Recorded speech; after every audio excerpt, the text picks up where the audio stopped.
Let's get straight to the topic. Tirahin na natin to.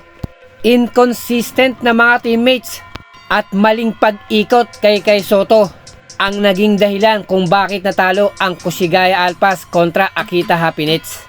Sayang ang 26 points, 10 rebounds at 4 blocks ni Kai Soto. At yung kanilang kalamangan pagpasok o sa kalagitnaan ng third quarter, na maganda sanang panimula sa fourth quarter yung kanilang kalamangan upang makuha yung ikalawang panalo sana. Sayang lang talaga at nakakapanghinayang. Nag-iinit na si Kai Soto sa first quarter pa lamang na nagtala agad ito ng double digit figures.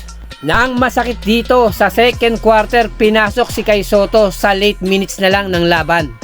Although maganda pa rin yung kanyang pinakita sa remaining minutes ng second quarter, tila kita natin yung panlalamig na parabang may konting disappointment. Pero bawi naman ito sa bandang third quarter at nakuha nila yung kalamangan na yun sana ang magiging pundasyon nila pagpasok ng fourth quarter, pero nangyari na naman yung nangyari sa second quarter.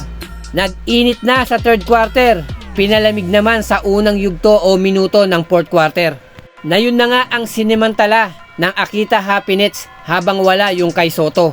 At talagang hindi nila pinapayagang makahawak ng bola si Kai Soto, na parang okay lang at baliwala sa kanila kung yung mga kampe ni Kai Soto ang makakahawak ng bola, dahil tila alam nila na mababa ang kumpiyansa ng mga teammates si Kai Soto. Pero ang kagandahan sa laban na ito, napanatili ni Kai Soto yung kanyang consistency, na maganda pa rin yung figures na kanyang naitala, na kayang-kaya na itong maglaro kahit mahabang minuto pa ang ibibigay sa kanya.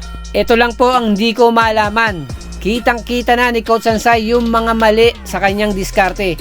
Hindi ko lang alam bakit hindi niya pa ma-anticipate to.